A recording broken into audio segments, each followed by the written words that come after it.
There's a guy by the name of Michael Bourque, and when his father passed away back in 2017, he wanted to honor him in a special way. His father was a vet, a carpenter, of course, a father, and a great husband. Mike had so many stories to share, and he didn't want them to be forgotten. So that's when he came up with this innovative, wonderful idea. He thought to himself, why not create a website that showcases his dad's life and create a QR code that connects to that site? You know, those QR codes.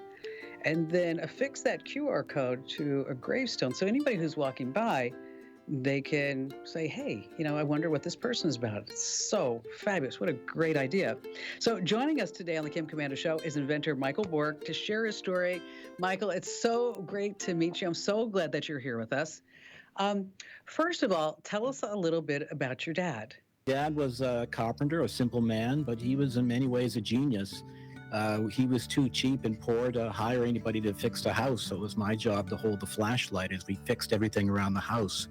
He was a carpenter. He could make anything, and he taught me so many things as I was growing up, how to think differently. And when something broke in our house, we made a new one out of wood. So I've carried that along and throughout my career, and it's just a wonderful way to celebrate his life and his story, as you just told, through this QR code. In fact, it was at one point when I started my own company, my dad helped me put the company together, and it was a 3-year journey, but he passed away during that time, as you mentioned, and I thought, would it be interesting if I could put a way to memorize him? So I bought his domain name for 20 years for life from GoDaddy, which is kind of ironic, and I printed a QR code out of plastic. I had a 3D printer and I had skills, and so I made a plastic that was actually glows in the dark. It's printed out of an ABS material, and I fixed it to his gravesite. And anybody that could go to his website could scan that and see his story and be connected.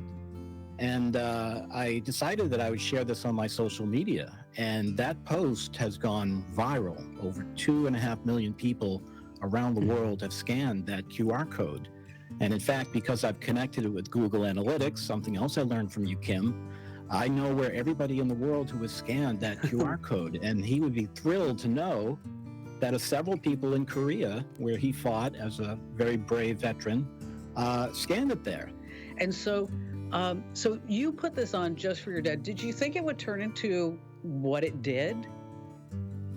No, I never thought it would turn into. In fact, I think what I did was quite simple, but it's just one of those things that maybe no one ever thought of. I'll say it like this, it's not often you find yourself in a graveyard until you've lost someone.